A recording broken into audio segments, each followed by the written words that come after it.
Welcome to Sunday Night Spaces with AltJake and George, live on YouTube. Good evening, everybody. Welcome to Sunday Night Spaces. My name is George. We're at March 1st, 2026. Allow me to introduce my host of the show and man who spent 12 to 15 hours online yesterday doing streaming, AltJake. You can't get rid of me, everybody. Hello. I hope everybody's doing well. Yeah, no, I was streamed for like over 5 hours yesterday, and I'm about to go for at least 90 minutes tonight for it. Yeah, no, it's people get, at least they're not sick of me yet. No one's like, oh God, we're not tuned into that guy anymore with it.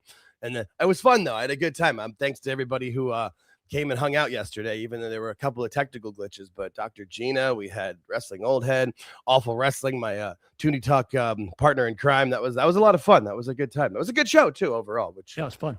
We will get into as we go along. But see, there's some people coming in Brad and me. Yeah, I'm sure it'll be very nice, very evil. That was we'll talk about it. I had to go find the pictures of it because they weren't as easy to find like they are on the for the matches were for it. But yeah, hit the like button, hit the little hearts or the hundreds, and yeah, any kind of interaction is great. We obviously had a bunch more people yesterday since multiple channels that normally go live weren't, so we got we got some runoff there, which we really appreciate. We had, our most attended show for a time, for average, for length, for amount of likes we got during the show, after the show, replay crew. Didn't seem like it was 3 hours and 20 minutes to me. It didn't. Weird. No.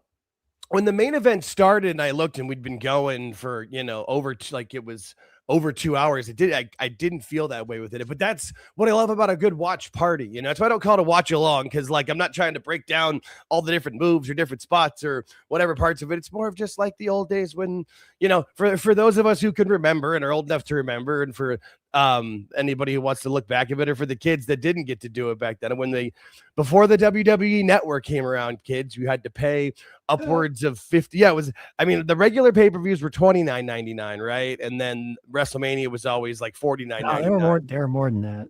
Were they? Yeah. I feel like ours were 20. I don't remember specific, but because what you would do is you'd get your group of wrestling friends together, and it'd be funny because I can remember my wrestling group. There was like 6, maybe 8 of us total overall that would come. It's a good group. But it wouldn't always be together. I would always usually be like 4 to 6 would watch at times of it. But there were people that I only hung out with in these scenarios. Like you did, like 3 of them or 2 of them. There was the 3 of like my buddy Robbie, my buddy Adam, and my buddy Brian too. Later on, those are my friends. We hung out afterwards. I would go to dinner with them. They're my homies. But there's other people in those groups that wrestling's what brought you together, but you had to try to save money because you couldn't afford. This was every single month. And there was a point when it was like every 3 weeks, especially when there was the first brand split and they did brand specific pay-per-views. And if you wanted to stay up with every little thing, and we did, that the idea though is to get people together and come in and out. If people can show up later, whenever they can, and just hang out. And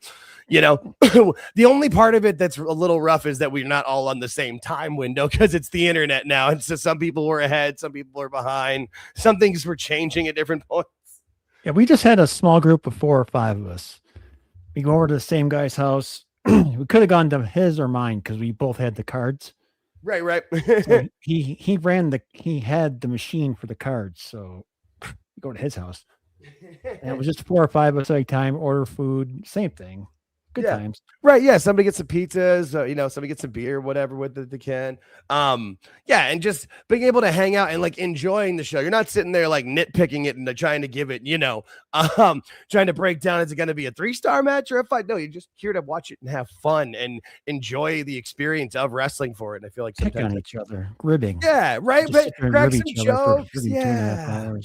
Yeah, rib each other or rib different things, and make predictions and have some fun with it. What's up, Mike? Good to see you, buddy. Yeah, everybody hit that like and subscribe. Though the goal was to get over 480 subscribed. That was my goal in my head. I'm like, if we get because we started at 473 or 474 yesterday. I'm like, if we can get over 480, that would be a good end of the day for it. And we ended the day at 484. So I will take that. That is awesome. Hey, you remember last week we were talking about the Olympic hockey thing? Yeah. Dude, their ratings came out.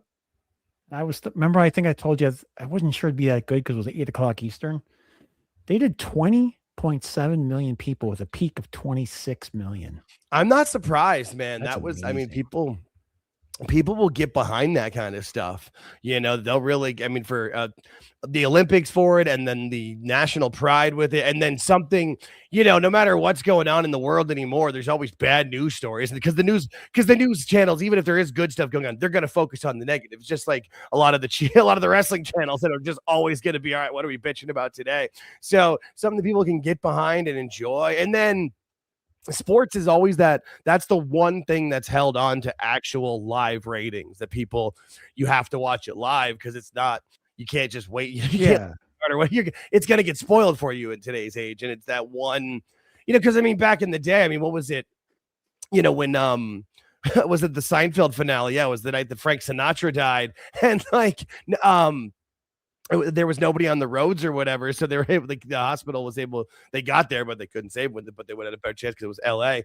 Because everybody was watching. It was appointment television. That's the phrase I was looking for, where everybody was watching the same thing. You're having that community collective experience, and there's no TV shows that do that at all. I mean, even the shows that people watch the most of anymore, what's hot or whatever, everybody watches it at their own pace or when they can or through whatever services, and how that works. It's not. Yeah, it ended up being the most watched pre 9 a.m. Eastern time sporting event in U.S. history, and the second most watched hockey game in NBC history. I mean, that's awesome for it too. But I mean, you got to think too. What was it like? Was it a weekend day? Right? It was a Saturday or so. Was it Sunday morning? Sunday morning, yeah. So yeah, because so people will wake up for it, and that's one of those things too where you can get people. I mean, because like I compared it to, like I said, the women's World Cup in 2019. The bars just did restaurants would do like brunch specials or whatever. You just treat it as a party with it, and you get a lot of people to go out to those type of events, or wake up early, wake up on your couch and watch it. People got to experience what I experienced most sporting weekends, where I get up and watch my soccer team play. Although we're terrible now, I'm not waking up to torture myself, but I enjoy it. I like watching. Plus you get the sport out of the way early, then you get to have the rest of your day. You don't sitting there waiting, spending your whole day for it. Hey, what's up, Awful? Good to see you, buddy. I didn't mind it. It was fun. Yeah, good time for me. I actually woke up and decided to do the whole day. Yeah, learned a valuable lesson yesterday during the Elimination Chamber. I learned not to drink energy drink at about 7 o'clock at night before you go to the bed. Move. Yeah, no, yep, I know that feeling. Yeah, I do that. I was up pretty much every 2 hours going to the bed. And you like sleep, but you get that weird, like never, it's not actual sleep. You kind of like drift in and out and don't actually get any real deep sleep. And then all of a sudden it's like 4:30 in the morning. Like, I haven't slept at all. This is going to be a shitty day. No, I made sure. I almost did going into this is awful for the post game, but since it was awful show and I was more there as a guest, I felt like if I lost a little energy or whatever, it wasn't as it's his show, he can carry it. I was able to help out and make my jokes in my places, as opposed to this one where I'm driving the topics and figuring out what we're gonna do next and have to actually pay attention to the stream and the numbers and what's going on. That's where. But I was happy to join in with him and help out. Dis is okay, everybody. I've had a few people asking where Dis was. He just had a family situation that he had to take care of, that he couldn't be near a computer with it. So, he's fine. Max is good. Everybody's fine. Just wanted to make sure I got that out there. Shout out to the 37 people watching live right now. That is awesome. See, we're able to. That's nice. I just really love seeing this crowd actually like grow from this show. That remember as of next Sunday, we'll be doing this for 1 year officially, and. Yeah, minus the WrestleMania Sunday, but still to the date, it's been 1 year, and we were in front of like 3. Yeah, that'll be fun. George says it. Did anybody else hear it? Big weekend. I feel like he's got plans. This is gonna be. Are you gonna like pull the Mick Foley? No, Jake. This is your life. All of a sudden, my mom's here. That'd be something. I'm just kidding. She's a good lady. Don't give me ideas. That's. Fuck. Anyways, you want to talk about Raw? And I'm just kidding. That's what I figured. Since we will get to a recorded episode next week. My schedule's calmed down, and I've kind of figured out how to. And I should be able to get off a little early on Fridays moving forward because of the last 2 Fridays we haven't done shit since 1 o'clock. And I'm hourly and I will take those hours off. I'd rather come home and record an episode with George and get that out on a Friday. So we will get it back to record episodes where we'll cover Raw and NXT and any of that kind of stuff. I feel like we've kind of let those slide a little bit. So I did want to talk a bit about Raw, but was there anything else you wanted to cover before we get into it? I figure we'll get Raw. No, I'm good. We covered SmackDown going I'm in. good. Perfect. Sweet. And that's the other thing too, is I got a couple of notes from the post show that I want to talk about too. So I want, because there was a lot of good stuff that did happen this week, but the episode of Raw, I mean, at least got, the tribute, it started out being a full-on tribute to AJ Styles. That was great. But I mean, we at least have to mention the bad luck of whoever is the leader of the Vision, or is it whoever the music is, whoever's entrance music they play? Because Seth Rollins, I just run away from the whole thing at this point. Right at this point, you just have to scrap it. That's the biggest reason I wanted to bring this up, because but wait. When did they sign Danhausen? Did he curse them? Did he curse the Vision for CM Punk? Because, him and Punk are homies. Is that how he got? Because there's no other explanation unless, Paul Heyman, accidentally kicked a gypsy or something and they cursed him. Or because it's Seth Rollins, Braun Breaker, and now Bronson Reed. And as far as I know, this was the first time that they came out, I can remember, to Reed's music as a group. And and not even a small injury too. It's a torn bicep. And this means he misses Mania again. This is 2 years in a row. He's had a major injury building up. I mean, this is much closer to Mania. The other one was War Games, but at least they're getting guys back. I mean, Seth Rollins came back just in time. That's true. I'm sure they sped that up a little bit. Probably.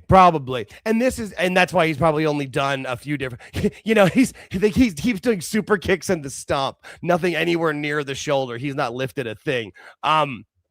It's just, this is why those arguments that people make, and they're valid arguments 100%, that the roster's huge and sometimes people can get lost in but there's a reason why the roster has to be so big in today's wrestling. You can't have guys wrestling through injuries anymore or not taking care of themselves physically. And so it's backup. Yeah. I mean, it's crazy because with Rollins now, he's going to go. I mean, it seems like it's going to end up being him and Logan Paul. And didn't they do that at WrestleMania 39? Wasn't that the match? 90%? I don't know, but either way, it's good. It'll be fine. Yeah. Oh yeah. No, it'll be great. No, it's just, it should, unless there's some sort of miracle recovery for Steiner, but I don't think it was a hernia. I don't think you can have a miracle recovery of those, but you could, I guess. You can't do anything. You can't. Yeah. You can't sneeze. You can't do anything. Yeah. The only thing I heard is that it was more in his stomach than the groin, which has a faster healing process, but still, yeah. I don't care how much of a monster you are that you're not healing with that. But yeah, feel bad for Bronson Reed. Hopefully he gets better, but he also tore his biceps. So that's another one that's going to be out for a good long time. Cody worked through it. The bicep? Torn bicep when he remember when his whole side was bruised. No, that was his pec. It was his pec. But still, bicep all the same. But he worked through it for one match. It's like you're going to continue to stick. I know. I'm just. No, I get you. No, that's still my wife. I'm glad you brought that up because we obviously weren't doing a show at that point, and I thought about it a while. But my wife, we live in a small place, so a lot of times we'll hang out when I'm watching wrestling, and she'll just watch something in the iPad or whatever. Very rarely do I get a reaction from her or all, and she'll keep an eye on it. That one, when Cody pulled out the jacket, the noise she made was one of those oh god. And then she looked at me, she's like, that's not makeup, right? Because she understands that, yes, it's predetermined and is what it is and work and shoot. But yeah, that's one of those few reactions. The most recent one, though, is she saw Javon Evans and it was he's really cute. Yeah, that's kid. Everybody likes that kid.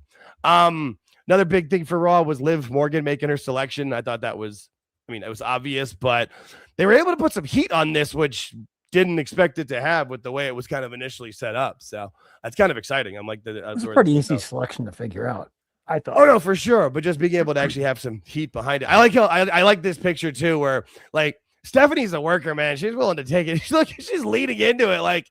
Can hit me, lay that shit in. And that was a good mic shot. But they made a subtle change with Stephanie, and I talked about the last time. They changed up her wardrobe a little bit and changed up some things to make her look. They changed up her music, edgier. Yeah. Yeah, and I feel like that's something that that makes a lot of sense for a character when they first come in and you're just kind of super over and like it's easy to be almost, just a white meat easy baby face where there's not much beyond the surface, but that will only last so long before you've got to delve into it and stuff. I mean, that's kind of what we've been talking about with Damian Priest, where he's really got to get more, if not, I think he's just turned full on heel, but if not, it should be at least a tweener with it of it where you got to have some sort of edge to it. We're going to get bored after the same thing over and over and over again. But I like this. I think this will be interesting. I do think it's going to end up being where either Liv or Dom out of this storyline, or maybe both of them turn babyface, but we'll see. I also like throughout the show where they kept having different, you kept showing the different people coming back for AJ. That's where the TNA relationship was really nice for him, where you had to have Kazarian and who would have thought Kazarian would have been on Raw? Right. And then Abyss. That was the one where he came out. It was like, oh, that's awesome. Like that was cool. It Makes did. sense. He's back there working. Why not use him? And he could have easily done it as the lawyer Chris Park character, and that still would have been great. And people could have made references to or joked about it, but for him to actually like with the wig and the hair, like in the mask, that was fun. So this, I just wanted, is this a work or a shoot, or did they have two matches go sideways due to injuries with it? It seemed like she was knocked the fuck out, but geez, they could have been. I wasn't paying close enough attention to this. That's why I wanted to ask. She looked like she took a shot and sold it. Yeah. Okay. That makes sense. Like she's like, I'm hurt. I probably shouldn't continue. Might as well play dead with it. And this is something where that's the reaction you should have, not just jump up like you're fine. I was just going to say that's the biggest thing for me in wrestling, where it's like, you have these moments where, like, if you fall, like, I forget who it was. It was either Britt Baker or someone against Britt Baker, where they like flew out of the ring and landed on their neck and like bent backwards.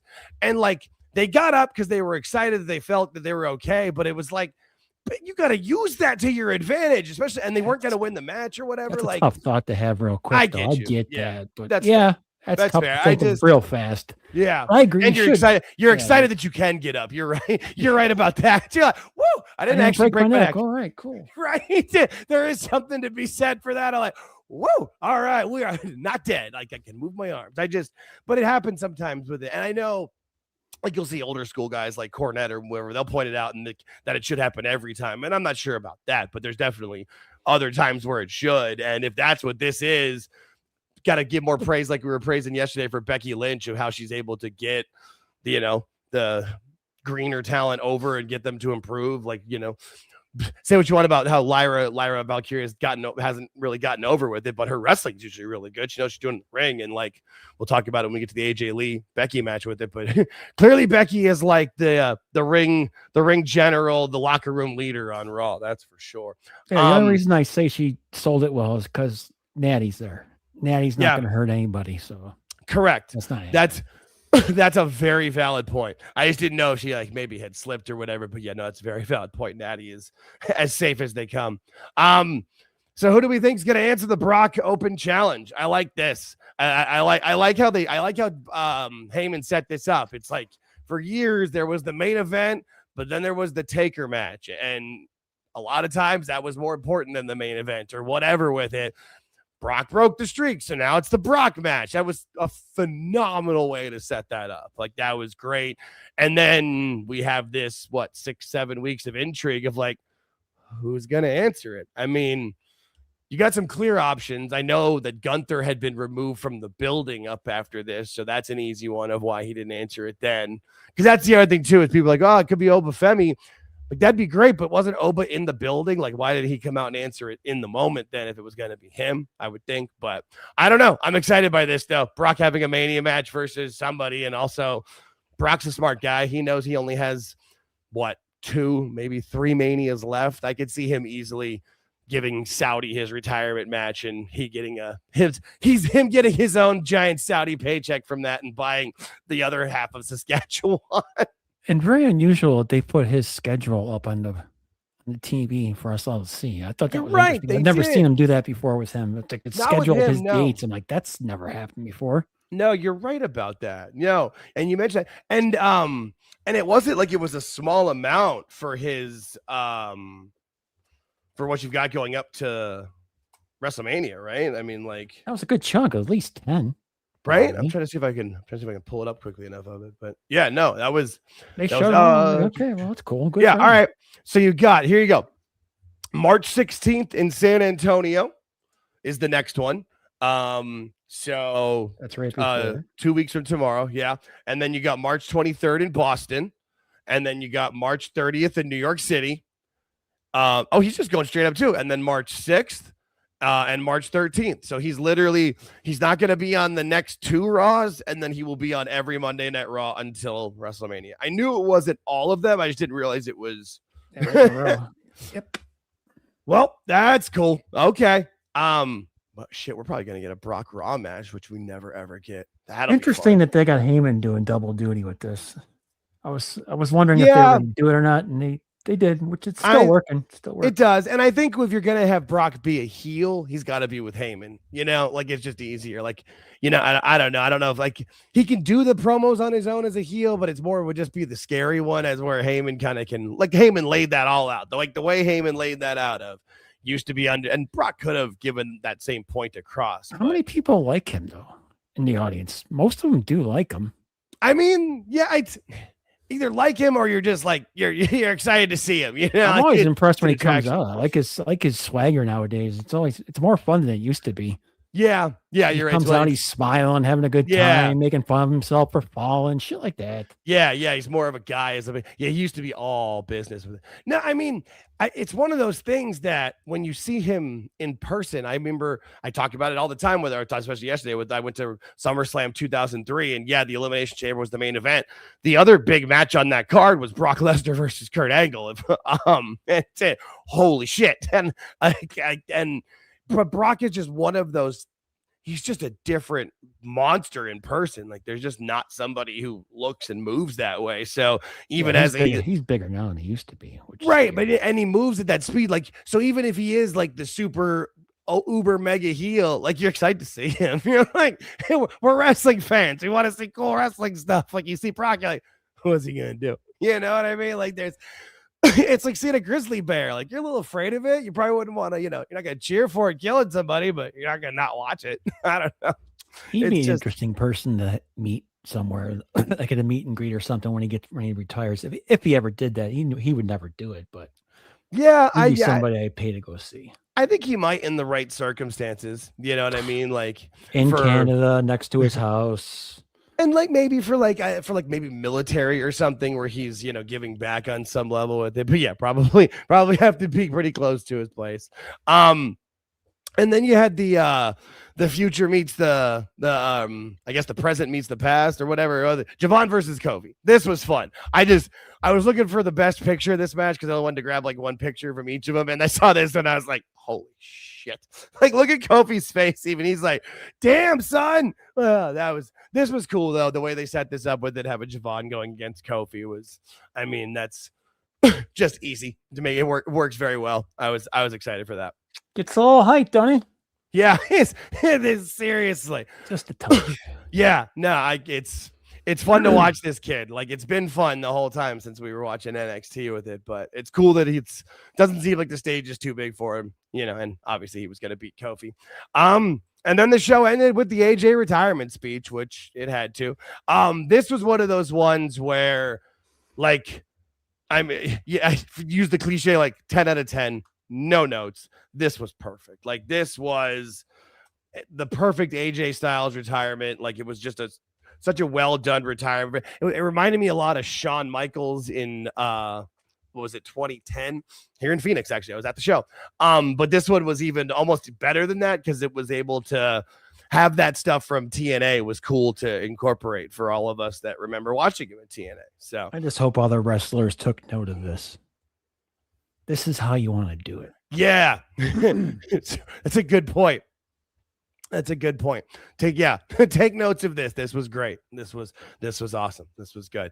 But yeah, he comes out, he gives the speech, he has the family, and he talks about how I liked how he even brought it up with like people were saying you didn't put your gloves down in Saudi. Like that means it's not over because it's his glove, the gloves are the boots in the ring. And he's like, no, man, I just wanted to do it at home. And then he did it. Like that was great. He was like, because again, no, guys, I'm not going to AEW. I'm not going to go to TNA. Like, everybody's good. Everybody's happy. I'm going to retire. And he put the gloves in the ring. He hugs the family. The credits start to roll. But the show doesn't end because Undertaker comes out. And the moment he comes down, I was like, well, that's cool. Like, he gets to get announced to Hall of Fame in his home state. Like, you knew that's what it was going. I think this is the cool spot for Undertaker, you know, with what he used to always be of the locker room leader and like the ultimate wrestler, the wrestler's wrestler, like the ultimate WWE guy. He never left. Like, him being the one who tells you you're going to the Hall of Fame. Yeah, that's a good spot for him. Right?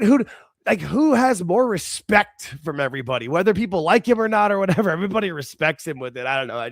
It's a nice good spot for him instead of doing the podcast with his wife where he just doesn't do anything anymore. It's fine. I mean, everybody's got a podcast. If people want to watch it, great. I didn't really like his other co-host, and I'm not really gonna like the wife with it of it. But yeah, also too, like, another one of the things to like take notes of how to interact with people and how to treat people in the business. Cause there was, you know, if anybody retires or whatever, they like, sure, everybody will come out to the stage and clap or whatever, like, cause they're supposed to, but the eyes never lie. You could see everybody's face there. And then I don't know if you saw the thing they put on YouTube, but it's like 6 minutes afterwards, after the show went off the air.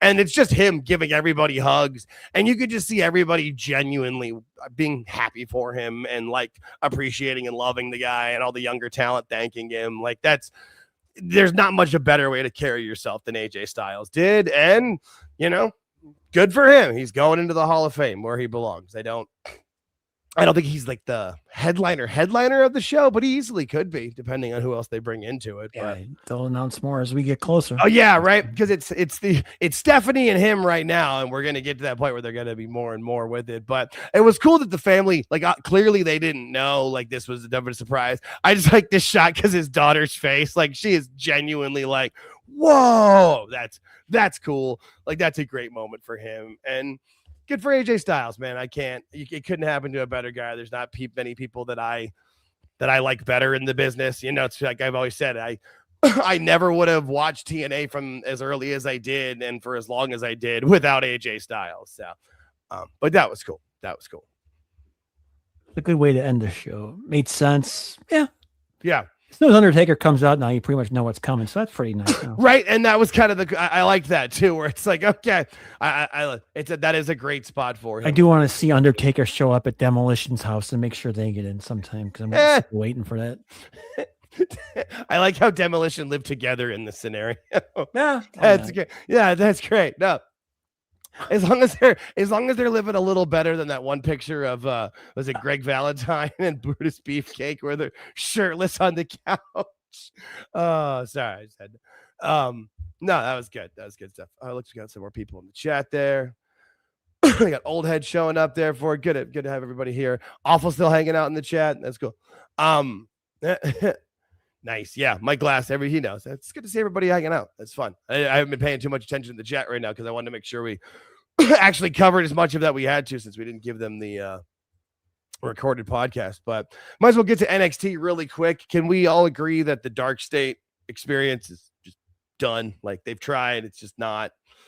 Didn't work. It didn't work. And all four guys look like they have some talent. And honestly, with what's going on with NXT now and the shuffle and everything, like, they all need to go see what they could do individually. You need individual stars now that Trick's gone and Javon's gone and Oba's gone. And, you know, now the main event scene's getting kind of set with Ricky Saints and Joe Hendry and stuff. So you need some fresh blood with it. Speaking of the fresh blood, holy shit, dude, this guy, this Keanu, this guy is genuinely kind of scary. Like, he is pulling off this whole, like, I'll kill you, my eyes and the face, like, and they presented it well, obviously, with him destroying, taking over the Oba Femi role in the company. So but with the much with less restraint. Like, Oba could restrain, you know, Oba was more restrained with it, which is good. You can't just you know, rinse and repeat and do the same cycle. But I like this. I am all in on this. Like, I hadn't seen much of him before. He murked everybody a couple of weeks ago, but I am all in on this. Well, they're starting their full throttle rebuild. Yeah, and for their Stand and Deliver show. So once that which comes up, it's gonna be a fun show to watch. which is cool that they're doing it on its own too, that it gets its own weekend. You know, that's really big for them, that it's not just the WrestleMania Saturday show. It's now, and it's not even like the week before Mania. It's 2 weeks. It's like the 4th. I think it's the 4th and 5th. I think they're doing it as 2 nights as far as from what I saw. But that's really cool. Like, I mean, plus for the talent, then they can just kind of go to Mania and soak up the experience of seeing what it's like, you know, and not having to wrestle and not having to think about their match and, you know, any of that kind of stuff. That's really, really smart. And hopefully that'll be those will be good shows. I'm not sure, but I feel like we should probably do watch alongs for those. Or watch parties for those. That seems right up our wheelhouse. You know, we've always loved NXT. What's the French word for speed? I don't know. Oh, it's Saturday, April 4th.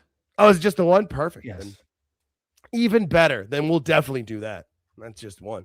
Like my wedding anniversary is next Saturday, so I'm good. I can do a Saturday show. That'll be fun. This guy they're pushing pretty well. I can admit he hasn't fully clicked for me personally. I don't know. But people seem to like him. He was over in France. He seems to have talent. I'm smart to have him win in a triple threat, I guess, but I haven't watched NXT as closely as I had. Like, this was the first episode I've watched in depth and like watched taking notes and fully watching the show in a couple of weeks. So they definitely have a role for him. I'm not. Yeah, I'm just not sure what it is. I know what. Yeah,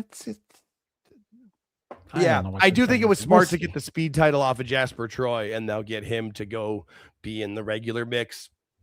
I would assume feuding with Miles Borne coming up soon would make a lot of sense. One white male, that's for sure. He is, yeah. That is a pasty shot when you see it there with that light. That is, yeah.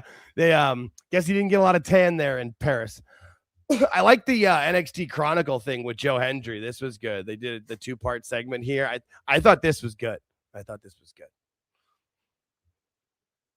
Yeah, and then what was the other? Oh, the other one. Yeah, the Damian Priest one, the NXT Origins. This one that was on YouTube maybe Sunday or Monday. It came one of those things where I was watching a video on YouTube and it looped and played next, and so I'd already seen it, but it's a WWE production. How bad? They're always good. They're always gonna make someone look good. They're always done well. You can never really go wrong with the WWE production video. No, their production staff's the best, so you're not good. It's not like you're gonna be sitting there going, "Boy, the lighting's off and all this and this." Right? Or you see the boom mic coming in on the top, or like the audio's not linked up. Yeah.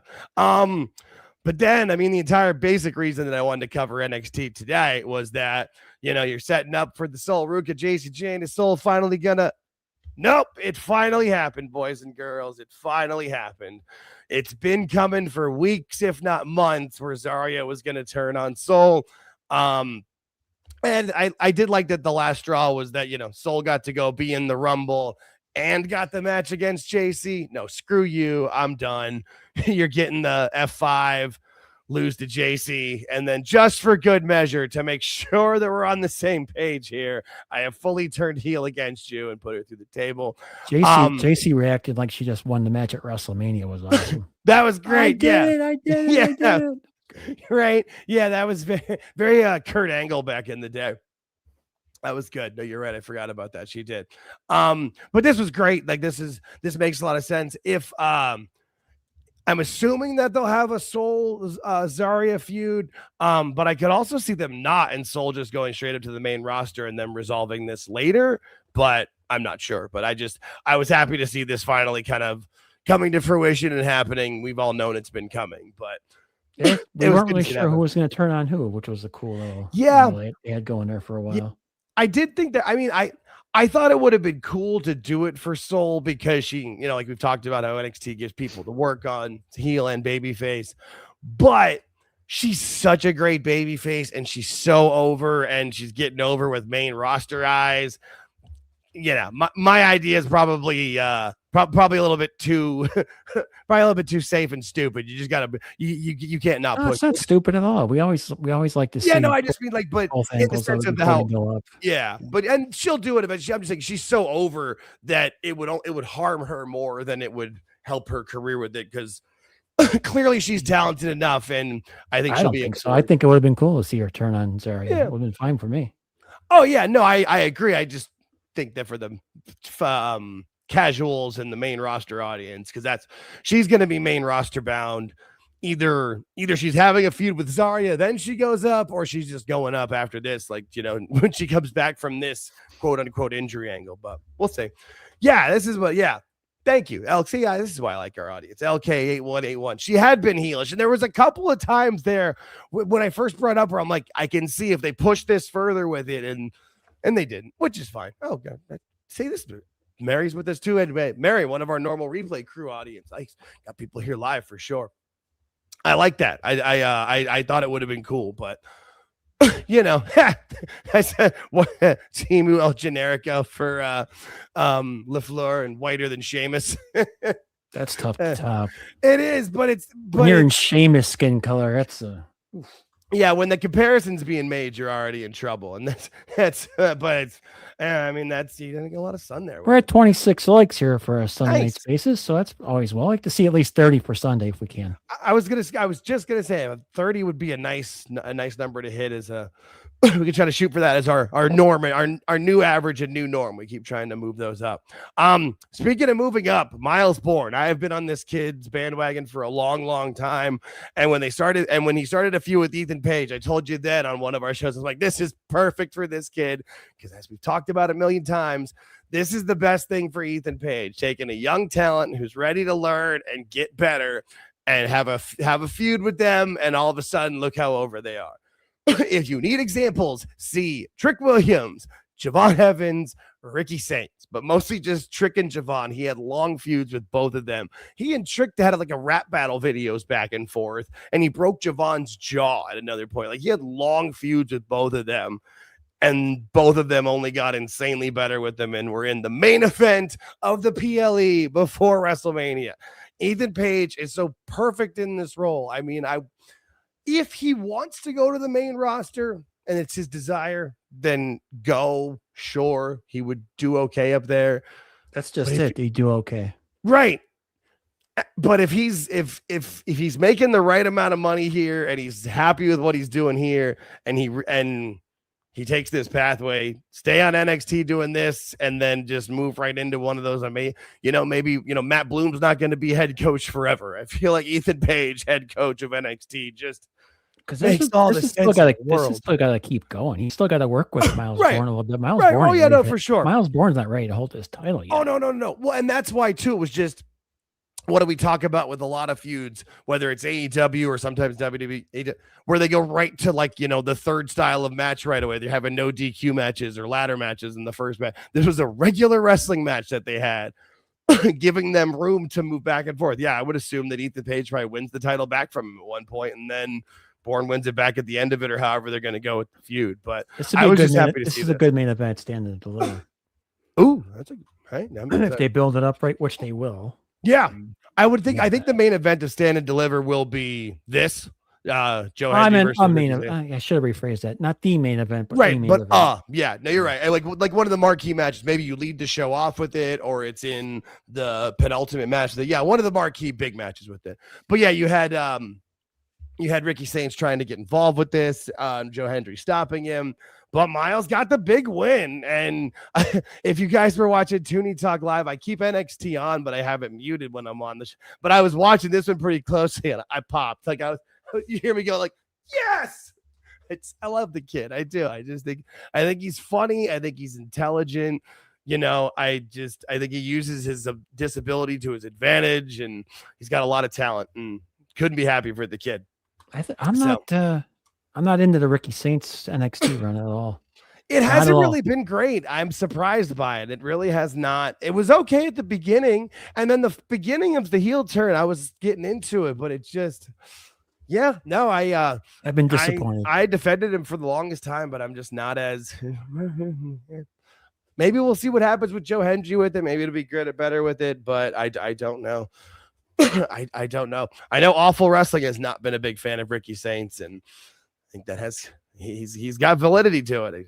It just seems like NXT, they're going in a big guy direction. Like, you got to have some beef. Well, they've got a deal. lot of big guys coming in through it that they're kind of set up. That's what I was saying know. with Dark State. It would be smart to just split, like maybe you split 2 of them off into a singles and then 2 of them stay a tag team. You know what I mean? Like something like that would make a lot of sense.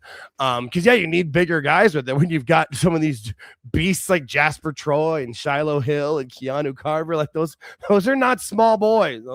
There's some large men. There's some large men. Yeah, Saints may have been a bit too late to come in, but that's fine. We'll see what happens. We'll see what happens.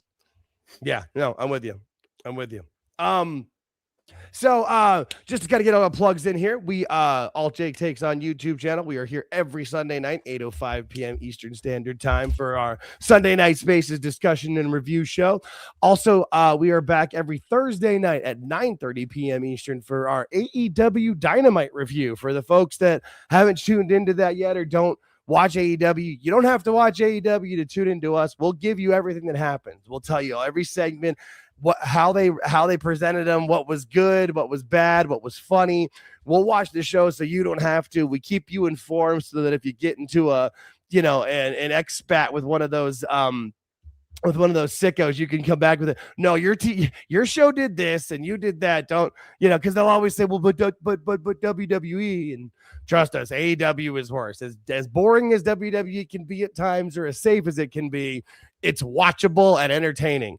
But we try to make AEW entertaining. So tune in every Thursday, 9:30 p.m. Eastern. You can also catch me on our Thursday show is very entertaining. Maybe not we make it entertaining. Yeah, that's what I meant. Yeah, we make it fun. And if Tony goes live, we will show those to you as well. And then you can catch me every Tuesday on youtube.com/@ToonWrestling for Toonie Talk Wrestling with Akadis, aka Dis, AEW Disciplinary Committee, and Awful Wrestling, and myself. The three of us watch. We usually give you something with Dave, talking about whatever the biggest news stories are, whether we are fully informed of them or if we're learning about them live there and reading the specific details. We give you breaking news if it happens with it, every single detail possible. I know.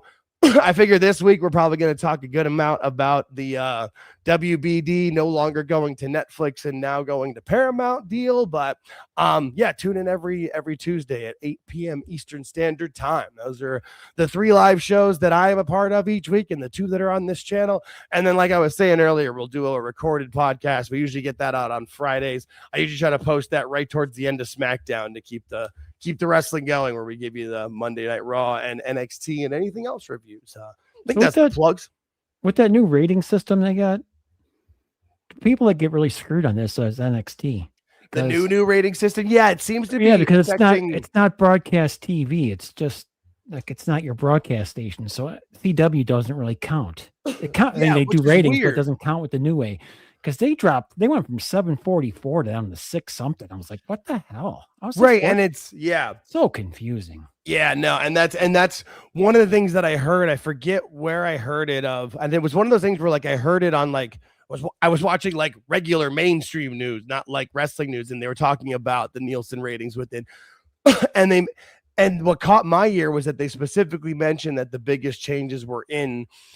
I don't know if they said cable or a way they described cable, but it was basically saying that broadcast TV either wasn't going to be positively impacted by this or might have been negatively impacted with it. And I was like, and that sucks for NXT because they've, they kind of weathered that storm when the numbers went down for everybody else. They went down, but not nearly as much with it. And I feel like NXT's audience, they're always going to be, they've got a good base, and then they can get more in when people see either, clips from people from NXT, or like when you start seeing people like Oba Fem, or like, there was that point when I rewatched the Elimination Chamber where Javon and Trick had that part where they were in the ring, just the 2 of them together wrestling.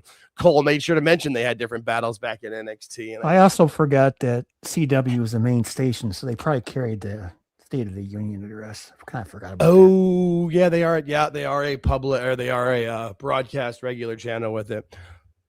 I watch it through the CW app normally, so I didn't know.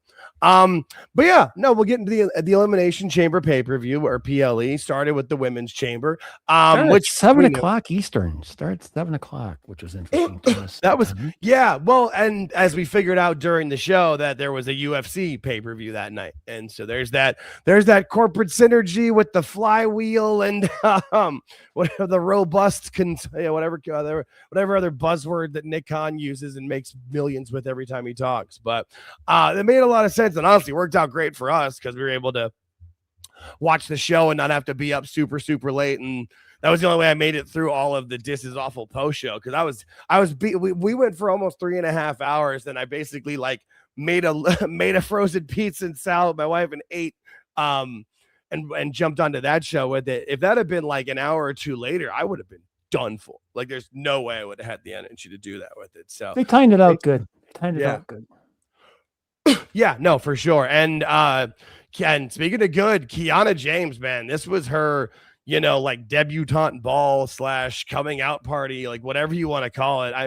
I know that she's done well on TV before, and people who watched her in NXT, I remember when we watched the NXT Deadline with Evil Dose, he made sure to mention that he thought that, because that was like right when she had just come back with Julia, and he had mentioned that she was going to really make a name for herself and make a great showing for herself. And if last night didn't prove him correct, I would say, that was, she had just a great showing in this match. And I was impressed. We figured it out pretty quick when she was the last one to come to the ring. I'm like, well, she's starting. So that's great. which made a lot of sense for her. That was a good space for her to start with it. But her and Tiffany Stratton's, the heartbreak prettiest moonsault ever, Miss Tiffany Stratton in her Shawn Michaels inspired gear. That was cool. I don't know how I didn't notice it until you pointed it out, but from that point, every time everything I watched and every picture I've seen, I noticed more Shawn Michaels references in that gear. Well, she just came out looking totally different. The hairstyle was different. It wasn't just blonde, it was brown hair mixed in. It was all different. She looked much better, and much better in the ditzy blonde look. She went from ditzy to vixen.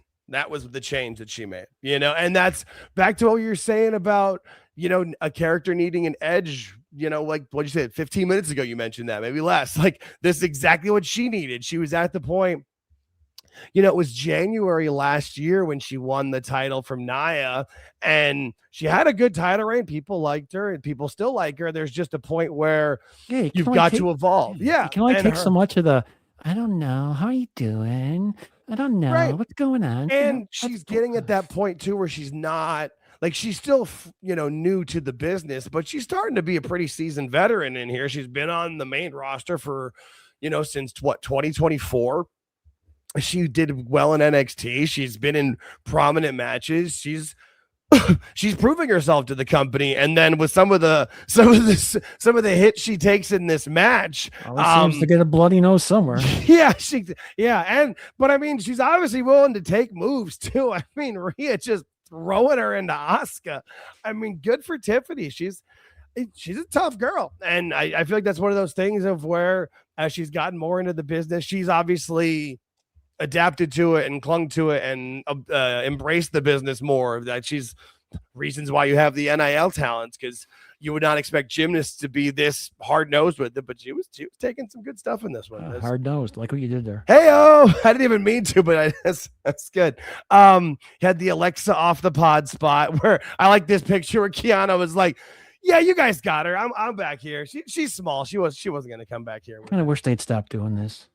Yeah, but I know it's got to happen, but I wish there would just be a little more flow to it than setup. I'm with you. Yeah, it's those things that pop the crowd, and they only. Again, I have no problem with it. Just don't take all day to set it up.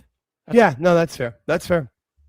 But then we had the Alexa being the first eliminated because of the mist in the face, and Kiana getting the elimination. That was impressive with it, because I kind of expected to see Kiana being the first eliminated because she started the match and she's the youngest the newest to the main roster in this in the match. But that was cool. That was good for her.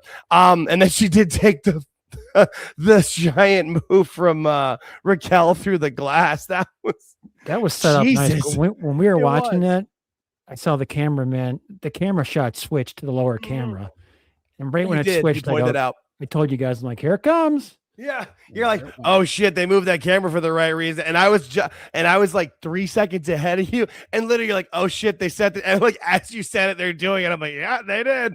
That was a good little spot. They made this fun. I mean, obviously the chamber matches are big matches that they have. It's, you know, similar to War Games or Money in the Bank, where you've got the big match that you've got to have certain spots in and certain stuff. But I started getting down to the nitty gritty. Your final three was Rhea and Raquel and Tiffany, which makes a lot of sense. Raquel's been getting a big push. Rhea and Tiffany's getting bigger with where she has been with it. And then, you know, she took a shot to the face before. And then if you watch this one, she doesn't get those hands down in time, and she takes this thing straight in the chops, man. It's she was bleeding before she was. Yeah. And that's why this had to right. No, that's why this had to suck. You're already bleeding a bit. I feel like she was bleeding a bit, and then she took that one and it was like, fuck.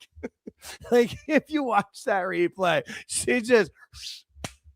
But hey, more power to her. That wasn't the end of the match. She hit a moonsault. She went back up for the other one and got pushed off. Like, good for Tiffany, man. She's a tough broad. I will give her credit for that. And to be expected, Rhea wins the match. As like we talked about on the show here, I talked about it with Awful Wrestling on This Is Awful with him and Chris Connor from the Last Call podcast, that this makes sense. Like, obviously they wanted it to be Bianca. That was clearly the plan and where it would have gone if she had been healthy. But this is a really good backup option. Rhea Ripley versus Jade Cargill on a marquee, on a poster. Looks great. It sells tickets. It's a big name. I think Jade's probably got to win. I mean, she can cheat if she needs to with it, but I think Jade kind of needs that win to really solidify herself and solidify her career in WWE. But we'll see. But I think this was the right outcome. Jade versus Rhea is especially after the day before on SmackDown when they lost the tag team titles. That was pretty much an indication. Oh yeah.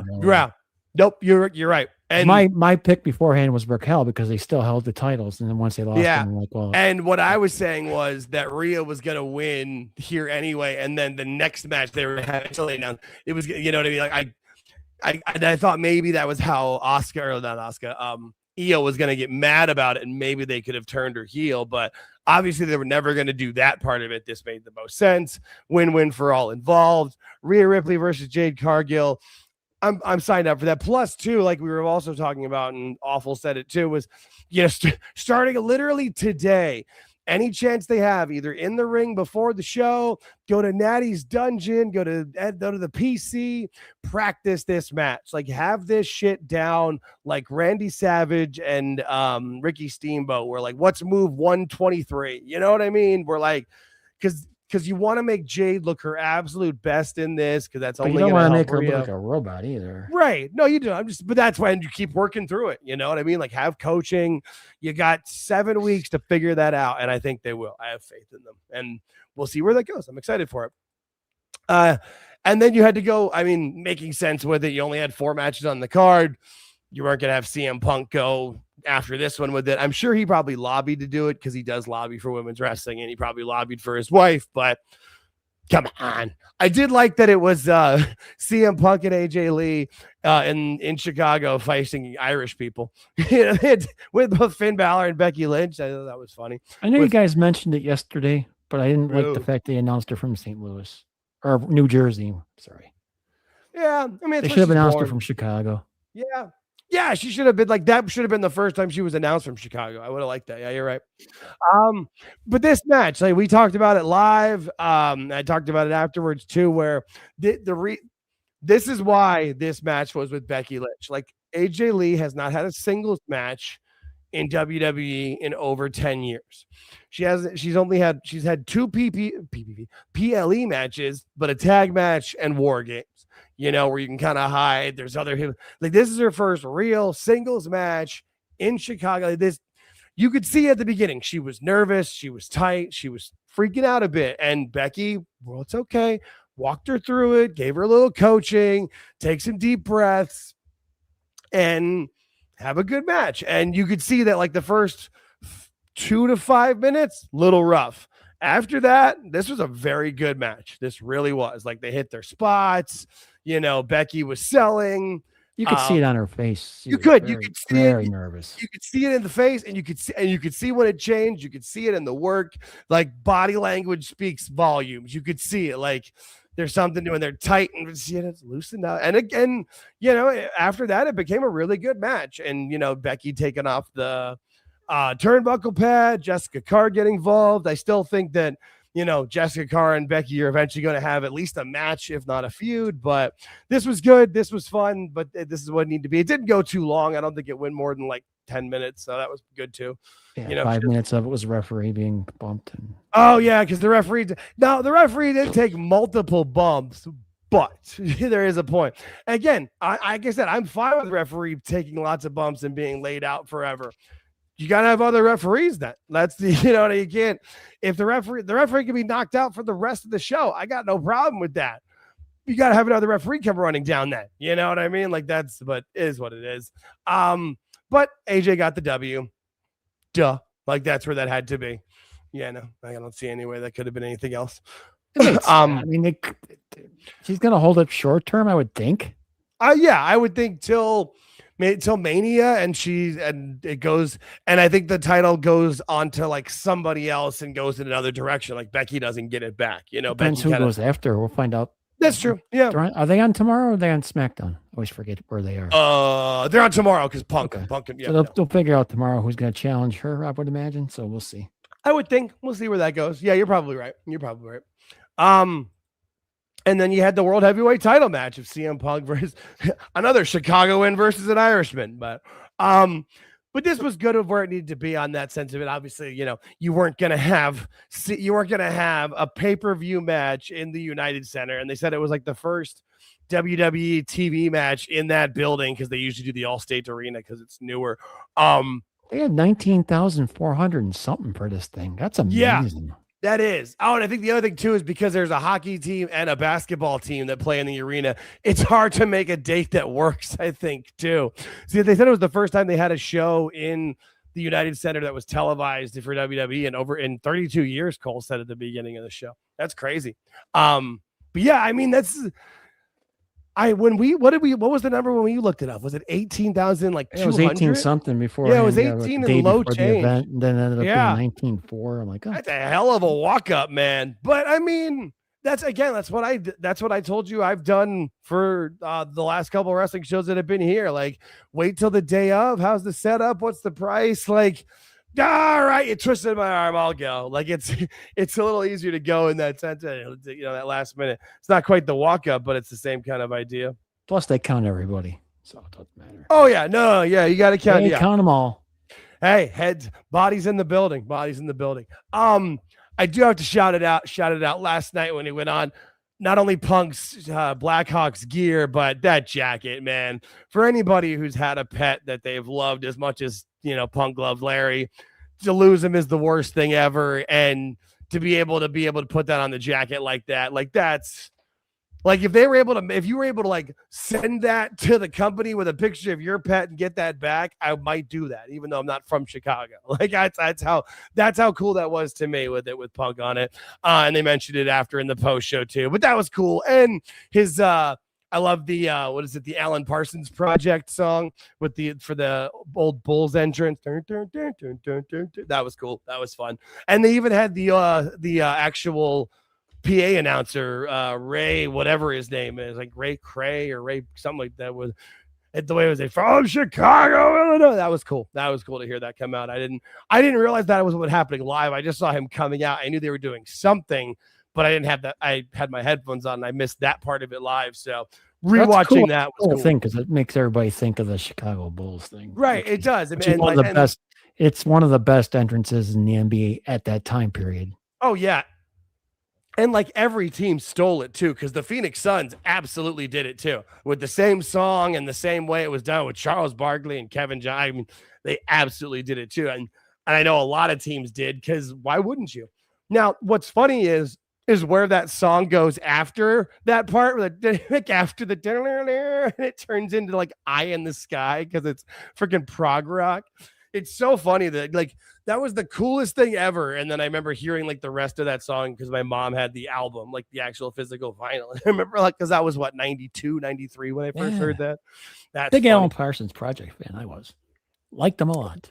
Yeah, no, I do now as an adult. As a 11-year-old, it was way over my head. You know, it was cool for me at the time.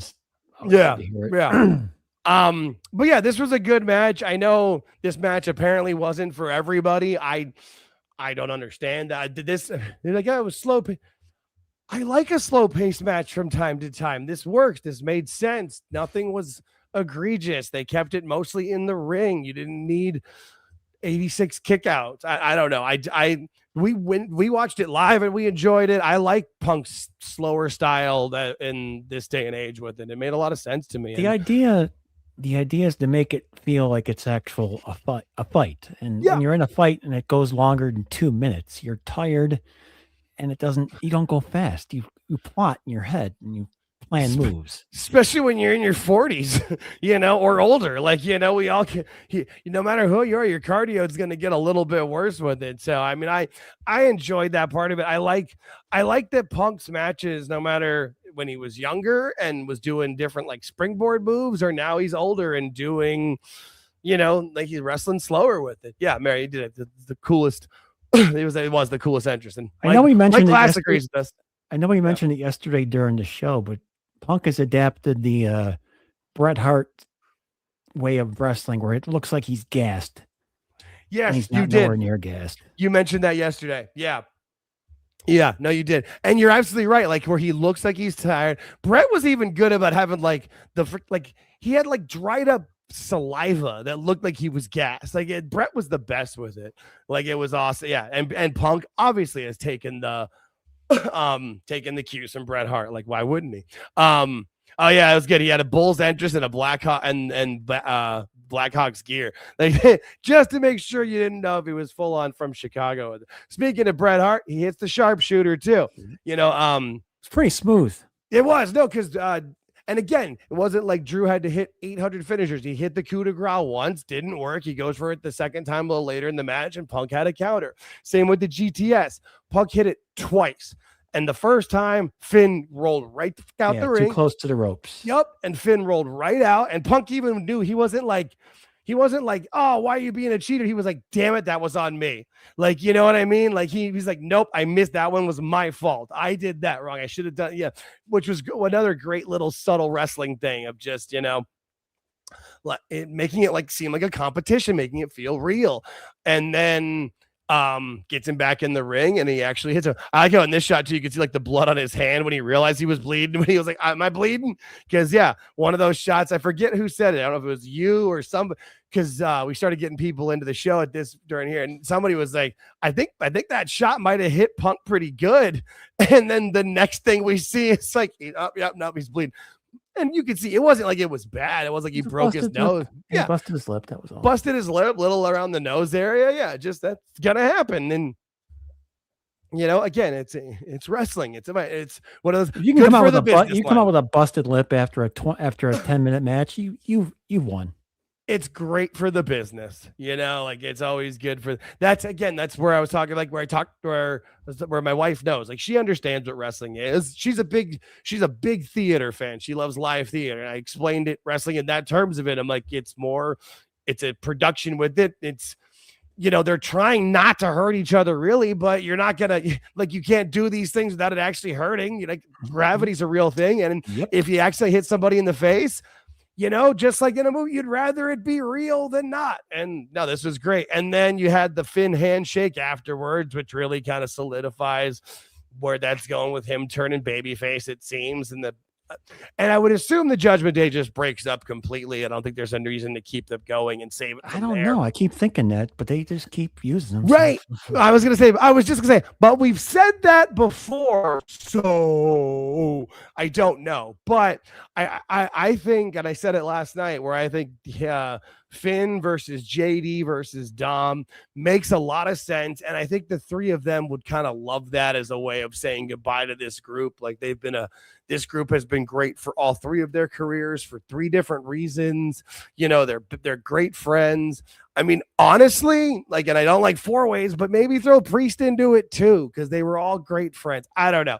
But I think them as at least the three of them, you need a Mania match. You can't have 18 matches on the card, so having more singles matches with it. JD does, you know, because if you're making a singles match, JD's the one left out, and god damn it, that man deserves a fucking WrestleMania match. I have a strange feeling they're going to keep this thing going. Just pass it on to the next generation, like a 2.0 thing. I wouldn't be opposed to. You could even still have them have a match. You know what I mean? Like, you could still have a match out of that and have that work. I wouldn't be opposed to that. But Finn's going babyface, I feel like, with it. But we'll see. But bottom line, I enjoyed the hell out of this match. I was surprised that people didn't, is really where it comes down to. And then bottom line, we had a goal of 30 likes. We're at 31. So that's hell yeah. There. That is awesome.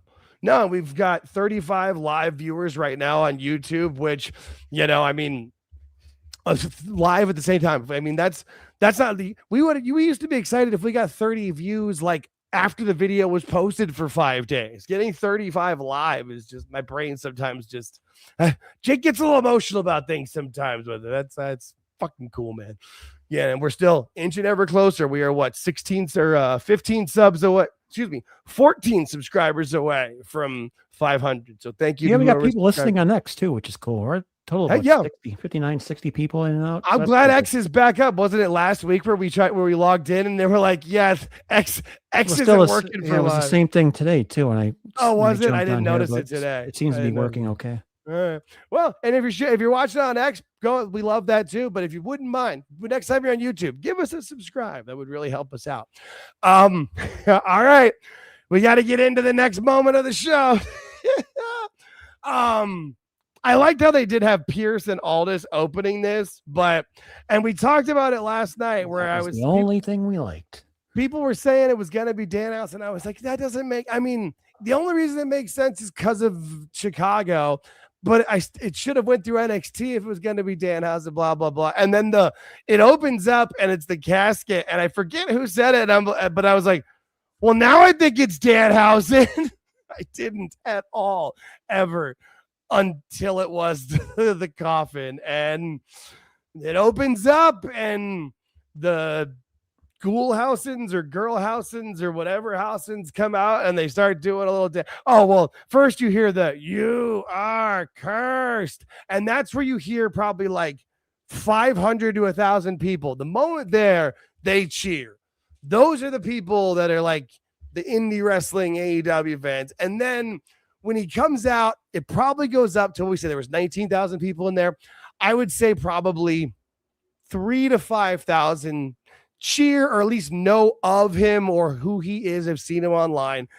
And you kind of know there's that moment where everybody, like, people are like, what the fuck is this? But you know how a wrestling crowd goes. People are like, he's from here. He's a Chicago kid. Like, we're going to give him a chance. And they gave him a chance. He didn't fucking do anything. It was weird and stupid, and the lights went out, and you got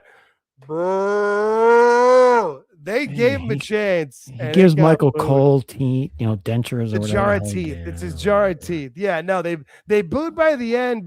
Challenger judge, because like I said, they gave him a chance. Hey, hometown kid, we're gonna give it a chance, and it ends, and you're like, that's it. I don't know what they were expecting. I don't either. I don't. I wonder if this was a punt. Like, I wonder if this was the original plan. I think it was, and I think it was a favor to Punk. But I don't understand what they thought. I don't either. I don't get it. I think this is where my son watches this. My son watches this, and he texts me, "Who the hell is Danhausen?" I go, I can't give you an answer. I don't know. So the thing about him is there is a level of people that enjoy him. And there's a part of me, like, some of the stuff that he did, like, I liked him, like, before he joined AEW, his stuff he was doing on the internet, some of it was very funny. Like, it was. But it's not wrestling. Yeah. Well, It's more of content creation than wrestling, I think. Right. And that's what it's like, wrestling adjacent content creation. And I enjoyed that part of it with it. It was funny enough. And then AEW, they could have made things work with it. Like you said, not really have him as like a backstage person, as like maybe a host of shows or whatever of certain things, like that dinner and a movie stuff they were going to do. And then I do think he will be successful under the WWE banner, as long as his home base is NXT and he goes over and he does stuff in TNA and most specifically in AAA. Yep. He will be a hit down there with Mr. Iguana, with Hamburguesa, La Parca. There's a couple other ones. There's a lot, the little midget guy. There's a lot of great stuff down there. And so what I think this is, and again, yes, Jake's going to give it a chance because this is what I do. I'm going to give a shot until it falls in front of it and falls in its face. If they do it this way, it'll be fine. And the idea was we're going to introduce it to everybody here because it's in Chicago. It's his hometown, and he's CM Punk's homie. So it's a way to make Punk happy, to do stuff Vince never ever would have, and the happy Punk is a great working Punk. And it took 5 minutes on TV. But I don't know if you saw like Triple H afterwards, Jackie Redmond asked him about him. He's like, I'm not mad. I don't know. He said, I'm not going to comment too much on the crate or on Danhausen, but we're going to have a lot of fun. I think that means we're going to send him down NXT, TNA, AAA. That's fine. And I'm okay with that. Anything beyond that, yeah, that's my assessment. I'm hoping when I'm watching Raw tomorrow that I do not see him tomorrow. And I don't think we will. And here's the reason why. How many times have we seen Mr. Iguana on Raw or SmackDown? Once. Maybe twice. I think it's once. He is 10 times more over with every live crowd that we've seen him in front of than Danhausen was last night. They're not stupid. They're not going to do it. So I think we might. The earliest we'd see him is on NXT on Tuesday. I think it'll take a little bit longer, and they'll figure it out, and then we'll see him. But for him doing that stuff with TNA, with AAA, and then for Halloween Havoc, he could be the host. That'd be great. Maybe they want to do some sort of funny thing on the vault, where he's their version of an Elvira type character or whatever. That would work. And he doesn't wrestle, but he's there. He can take bumps. So if he gets into some shit, he can do it with it. You also do have the opportunity, I guess, where you could team him up with R-Truth on some things for some comedy, but AAA makes so much. And I feel like when the girls came out and did the little hand thriller thing, if that wasn't hey, La Parca. I feel like that's what that was. And I know he was posting about Mr. Iguana because he's good friends with Ethan Page too. That's fun. And so I know he's posting different things about iguanas when Page was feuding with Mr. Iguana. So I could see him doing stuff in NXT. That'll be fine. But that's about as much as I can give. Oh, and also too, one of the Girlhausens was his actual real life wife. That's pretty cool, for something. That's cool. I feel like this is a very nice gesture from Triple H to everybody, and everybody be happy. And we're never going to see him on Raw or maybe. I'm happy the guy got work because Tony Khan blew that. Okay. Yeah. They had him. They had an opportunity to do something with him, and they totally dropped the ball. They had a couple of opportunities too, didn't they? Yeah. I mean, that's fine. Right. Well, because remember, when he first showed up, they didn't really introduce it well. He came out onto the ring, and all I remember was Tony Schiavone going, "Is that Danhausen?" But then they had that stuff where he kind of was feuding, and he had the thing where FTR came out and helped him, and it was silly, but not too silly. And then that died out. I don't know if they did anything in Ring of Honor, and then there was a moment where he was going to be an actual heel. I think I saw, I don't know. Again, just like anything in AEW, just like with Hobbs, we're going to stop, start, try this, try that, try this. And I know that he's got a kid, maybe 2 kids with her. So hopefully they're set up for college for life and all that good stuff. And I assume he'll sell a lot of cool merch, and yeah, so Oh, I saw a bunch of those stuff come Halloween. Jesus. Oh God, right. Which is probably why they had to bring him on now, and have all that shit will be ready. So come September 1st, there'll be a whole Halloween section. Yeah, that's probably but then but it did go over well with regular fans because nobody knew who he was. Yeah, exactly. Just because because they just didn't really know. But they also put that before this, where you had this match coming up. So you at least were able to get your palate cleansed and look forward, because obviously this was going to be the reason we're all here, the big show of the men's elimination chamber.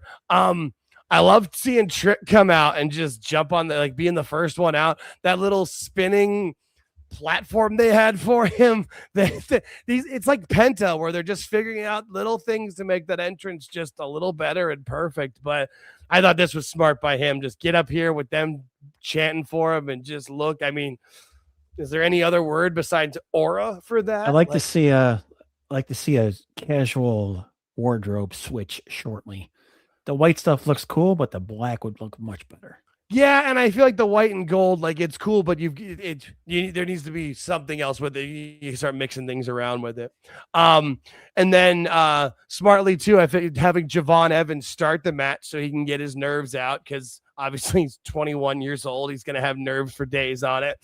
And like we've said too, having him start the match against Cody, you couldn't have that be any smarter. That's why Cody wrestled Obafemi at Saturday Night's Main Event.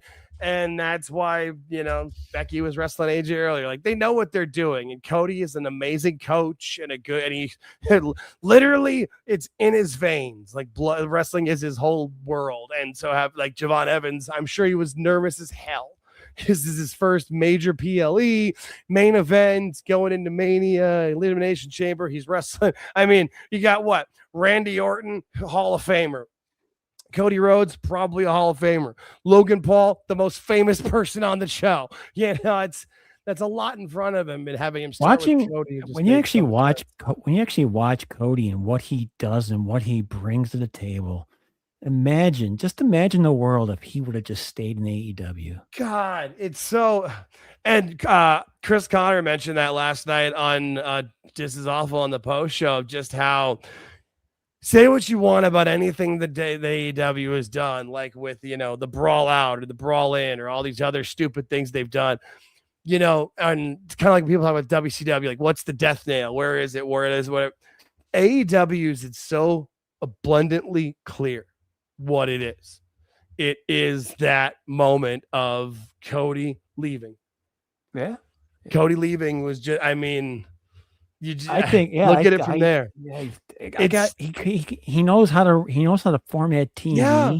He knows how to run a show. So and he knows how to be a professional. He knows what'll work, and he knows how to talk to people in a way too of making sure the way I'm going to explain this to you of why you don't want to do this and why this is wrong, but I'm not going to talk down to you. I'm not going to make you feel stupid for having this idea. That's why he could talk to Tony Khan like that. Yeah, that's why it was working the way it was working. And then it started whenever that moment where Tony was like, well, I'm taking over full creative. It's all going to go through me. That's when the downhill slide started. And I think that's when Cody was like, I'm not renewing my contract. I'm going to work my contract out because I'm a fucking professional. I'm going to do everything I'm supposed to do. I'm going to work with, Fuego del Sol and set my back on fire against, was it Andrade? Andrade. I'm going to wrestle Sammy in a ladder match that I might break my neck in. I'm going to say these promos that is my heart and soul, and then I'm not resigning. And from that point, that's just the company never had a chance to recover. And even everything they did with Punk, while some of that stuff was great and enjoyable, it clearly was never going to last because you got dipshit Nepo baby in charge. I can say, I don't want to be mean, but it's the truth.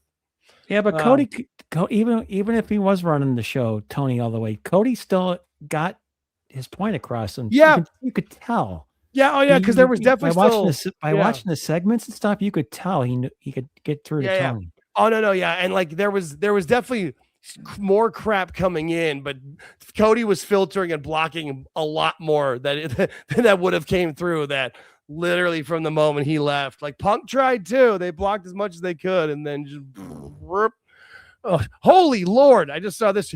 They had 30 matches at the Ring of Honor taping in Jacksonville tonight. Oh my God. Yeah, 4 months worth of TV. I was just going to say that. I'm like, all right, so that's Ring of Honor set till April. Good Lord. But yeah, no, this match was great. Trick came in next, and you had Trick again. So Cody can help out Trick and Javon. Like Cody's just, he's the best, man. Like it's just for what he's doing, like he's actual being like the locker room leader, the face of the company. It's crazy with how, when you think of his career in life, that this is what Stardust became. Like he bet on himself and won. And they made a real, I made a mention of this last night as well. They made a point of having Cody sitting out of the ring for a few minutes while these two did their thing. Yeah. Yeah, and that was when Cole, that was what I was saying earlier, when Cole mentioned like their feud in NXT and where people might be like, oh shit, maybe I will check out NXT and stuff. Yeah, no, Cody, and I bet you Cody was, I mean, you could see it in this picture. He's watching intently. I'm sure he's probably saying things out, giving a little coaching too. And if I don't think they did, and he didn't have to, but if they'd gotten in a little trouble or any hot water, he'd have came out and helped him. Like because also too, Cody's still of that generation that can improvise if he needs to. Like I know nowadays they call, everything's kind of played out, but Cody could easily go into a ring without a match laid out at all and call one in the ring, which you would think is very, yes, I would think, yeah. I like this spot from Trick too, of just, you forget because he's not the biggest guy, but I mean, he was a wide receiver. He's a big, thick man. 6'7", isn't he? I think so. I think 6'7", 6'6", 6'5". Yeah, six tall. He's a tall man. Yeah, and then you starts getting crazy with everybody else coming in, LA Knight and Logan Paul. Like we said it during the show, Randy Orton would probably be the last one in, which makes the most sense. Like he doesn't need to be out there risking his back for any longer than he needs to be in a match like this, especially with where they're going to go with them, which makes a lot of sense. But I like this too, where they had LA Knight give Javon the BFT up there, and he just hung out up there for a good 5-10 minutes. That's pretty good. But then he got the pulverizer, and it looked like he was dropped on his head, but if you watch it, he lands perfectly on his shoulders. It's perfectly safe. But that's one hell of a move there from Logan Paul. Oh, perfectly safe might not be the word, yeah. Safe. Well, and also that's why he can do well. If safe for wrestling, that's fair. But I just mean that's why he's not doing that move to like Trick Williams or like Drew McIntyre. He's doing that to people that are 170 pounds or less, most likely. I would. This before or after LA Knight decided to slip on the ropes? I think LA Knight slips on the ropes like right after this is what I'm pretty sure he came out. Yeah, because Javon was gone by then. But yeah, I think that's where he tried to go. And I mean. That's one of those things too, where that just kind of that's a bummer in the sense because it wasn't like he did anything. It wasn't like he was trying anything super dumb. Yeah, I know that's the bad part, and it was it was so noticeable because the camera's on him. Yeah, doing something cool off the ropes. Well, because that was like his spot. Like it was supposed to just be. Everybody else was down and out, so the focus was on him to do the elbow drop, which and then I mean good for him and that he landed it and like did a couple of kicks and then just did like a standing elbow drop, but yeah and I mean it is what it is, it's fine, but it was it's a good job just getting out of it because you messed up, you're kind of embarrassed, you're before 19,000 people, you're gonna have a like, oh shit, I screwed up, right? But if you're able to process it through real quick and just progress through, which you did. That's and for him too, like he's had a rough point of different things of where things haven't worked as well for him, and like the stuff with Unreal where people were saying like he was getting chewed out and being mad or whatever. But no, he got there pretty well. And then you had the fake masked man come out, and I was saying it then. I'm like, oh, this is taking away all of the security guards and the referees or whatever. And like so, the real masked man can come out. And then he pops out, and immediately you've been saying it the whole time. Seth Rollins is going to be ready. He's going to come back. It's going to be Seth. And I think this is the first time that it was Seth, but it worked out well. And he goes and gives Logan Paul the stomp so that Logan doesn't win. And Drew McIntyre comes in and hits Cody Rhodes. Yeah, because the door's been open for the past 10 minutes. Yeah, that was the thing. The door was, somebody closed the door. And I get that they did get a lot of the security out, but there were still some people around. Yeah, we made mention of that last night. There were 5 referees standing next to the camera guy. So, yeah, close the door. Yeah, can somebody get that shot? But then you had Drew hit Cody, but then Randy hits the RKO, sets Cody up for the crossroads to hit him, but RKO and Randy Orton gets the win. Which, I mean, my pick was Cody, but I kept saying it was gonna be Cody or Randy. I mean, again, this isn't one of those time people are like, make it Javon, make a trick, put him in there. It's too early. Where are they going to go? If your first Mania match is a title match, a world title match, you got nowhere to fall back on. And again, it's slow down. Yeah, enjoy the ride. And it's again like what's on the marquee. What is the marquee matchup? Randy Orton versus Drew McIntyre. That's a great on the marquee. Obviously, I've been saying, I know. I don't think it will. This is the one that I think will be the triple threat, possibly even a 4-way if they want to get Jacob in there. I do think there is a way though where because they after the show, Nick Aldis sets up that it's going to be Cody versus Drew for the title on Friday, which George broke to the Awful Wrestling podcast. Yep. Yes, he did. Yep, because I hadn't watched I didn't have time to watch the post show yet at that point. We thank you for that, but because I think that I don't think it will, but I could see Cody winning the title back and it being Cody versus Randy, and then Drew and Jacob have a match. I don't think that would work. That would be great because then you get more singles matches. Those would be better matches. But it's also one of those things where I feel like the triple threats and the 4-ways is how you get more people to have a WrestleMania moment or a WrestleMania match without having 15 matches each night. I think that's where the issue kind of comes in, is that they don't want to have. People have been calling for Orton versus Cody for 2 years, and they have a chance to actually do it. Yep, they do. And I think things go. And I think obviously that match is going to happen one day. Could be this year, could be next year. I don't know. I would love it because I was at WrestleMania 26 when it was Legacy, Cody versus DiBiase versus Randy, and that'd be, I mean, they've been at this for that long. I mean, people forget that Randy was Cody's mentor, but Cody also was tag team champions with Drew McIntyre at one point. So you've got that too. So there is a lot there. There's a lot of good history. And, Drew, with how much work he's put in and how great he's been, he kind of deserves to be in a title match too. So they've got options. We'll see how it lays out. Fatu is the wild card, though. You may not have time physically to do Orton versus Cody at a later date. That is true. Punch your ticket when you can. That's a very valid point. Time waits for nobody. You could see it. Yeah, you might. Yep. If you don't do it, if not now, when? That's a very, very, very valid point, my friend. Yeah. Yeah, no, Mary Carr, I'm with you. I fully expected Cody to win.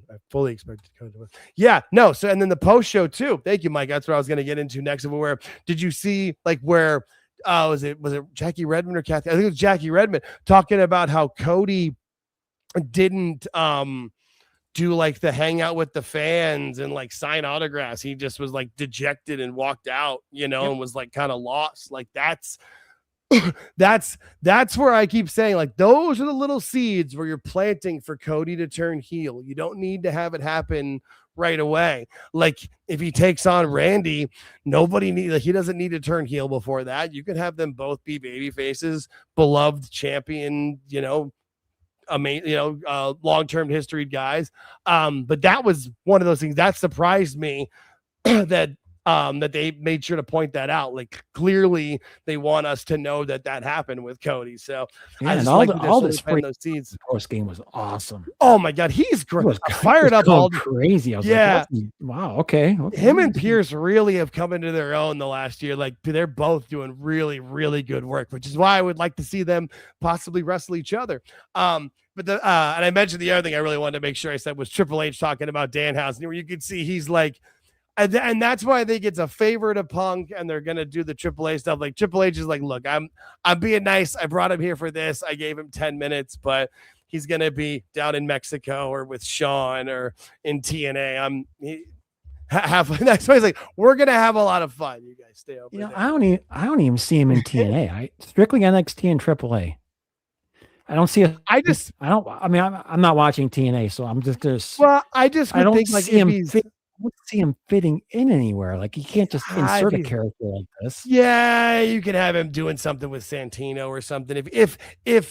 If he's getting a lot of online views and there's a lot of online buzz you could possibly draw eyes to TNA, I could easily see them doing it where he's doing something with Santino or gets involved somewhere. Like it's TNA, so they still have that part of silliness with it. I could see it happening if they think it will boost ratings. AAA is the one where I really think it means the most, and maybe they might be able to figure out a way of doing something where AAA and TNA can work together. Who knows? I don't know. They might not even be too enthusiastic about going down to Mexico nowadays. Yeah. What's his name? All the shit going on down there. Yeah, that is a valid point. That is a valid point. Yeah, they maybe AAA will start doing more Southwestern United States shows. Yes, right. Yeah. I could see that just making it a little easier and better for everybody involved. Safer. Yeah. I mean, you've got to. That's one of those things you got to be as safe as you can with it. Yeah. No.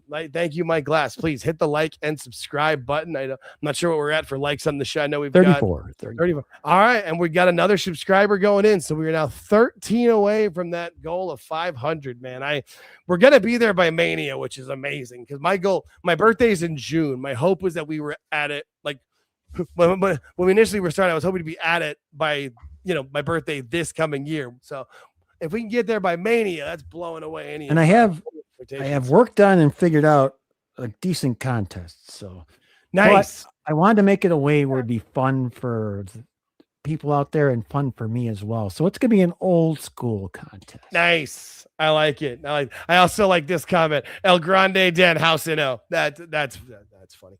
Yeah, I think everybody agrees that AAA would make a lot of sense for him, but we will see what they do. I think this was just a kind gesture to Punk and to him and being nice we'll give you 10 minutes on the PLE so that people can have that, using it where they know. People wanted to watch the Punk match. People wanted to watch the men's Elimination Chamber. You needed 10, 15 minutes to kill in between so people can go hit the bathroom, get the one last beer and hot dog to settle in for the main event. So we thank you for coming, Danhausen, and hopefully you do well in Mexico, but we'll see. But yeah, that was the week in WWE. I think we covered pretty much everything I had written down, all my notes for it. I actually liked the Elimination Chamber. It wasn't the best show. Like I wouldn't go A. I'd go solid B. B minus. See, I would go B. I would go solid B plus. I love the show. Maybe not love, but I really enjoyed it. Like, there was never any point where I wasn't being entertained. Kind of like we were saying earlier. We went 3 hours and 20 minutes for the watch along.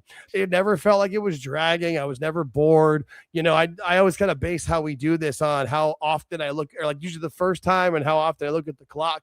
Like tonight, right now, I didn't look at the clock till we'd been going for an hour and 15 minutes. I was like, I thought we'd gone like 55 maybe. And that's kind of how I felt last night when the main event was starting. I'm like, oh, we've been at this for a good while, but it doesn't feel that way. And that's the key. I think that's what makes this fun too, is authenticity, and we're having fun. The audience is having fun. We've had consistently over 30 watching the entire night, which means we'll probably set a new high average number for our Sunday show. Our highest had been 28 or 29. I think we'll go over 30 tonight. So thank you all for watching. We really appreciate it. This still surprises me every time that anybody wants to watch and pay attention and have fun. So the fact that there's so many of you just puts a smile on the old Jaker's face, and I really, really appreciate it. But anything else you wanted to get into or cover today, my friend? No, we got it all. We checked every box. Hey, and we just got another subscriber. Thank you guys so much. 488. God, if I could kiss you all, I would. On the cheek. Calm down. I would not. I'm just kidding. All right. Well, I do want to thank everybody for listening. You can catch me on this Tuesday at 8 p.m. Eastern Standard Time. Sorry, but you're at 489. Oh, okay. That keeps going. I appreciate it. Yes, we are. Son of a bitch. Thank you all. Now I give you all giant bear hugs. I appreciate it. 489 subscribers for a channel that's only got 303, and now this will be the 304th video. That's pretty cool, especially since initially I was trying to clip them as much as I could, but God, that takes a lot of work. But hey, if we can start to monetize, maybe I can, work regular less and do this more. But yeah, if you want to tune in on this Tuesday, 8 p.m. Eastern Standard Time at youtube.com/@TuneWrestling. Myself, Dis, and Awful are going to have Toonie Talk Wrestling here on Tuesday.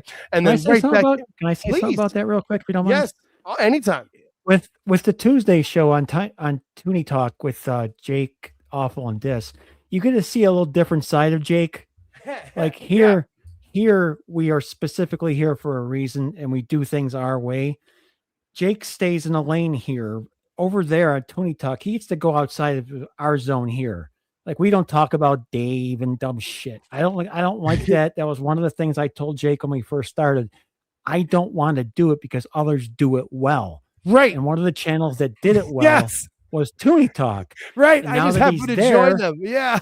He can go do it well over there. So literally, those were perfectly. There was like 3 channels that we had mentioned specifically that do that, and we weren't gonna be able to compete. I guess, hey, can't beat them, join them, and I was able to, and that's why I still am. But so you get a real good chance to see the other side that you don't see here. That's what I like about it, because I'll go and tune in. I don't pay attention. And we don't. So it's cool. And it's cool. And what I like about it is I never feel like I'm double dipping. Like what I cover there and what we talk about there rarely comes over here, and then occasionally some of the stuff that we'll talk about here is over there, but it's usually just like the big stuff or whatever, and I can usually use that to promote what we talked about here. So it works out very, very well, I think. Yeah, we hit 43 likes for a Sunday live, by the way. That's incredible, man. That is awesome to see. We really, really do appreciate each and every one of. What the hell? It says we now have 496 subscribers, so you guys are trying to make me cry.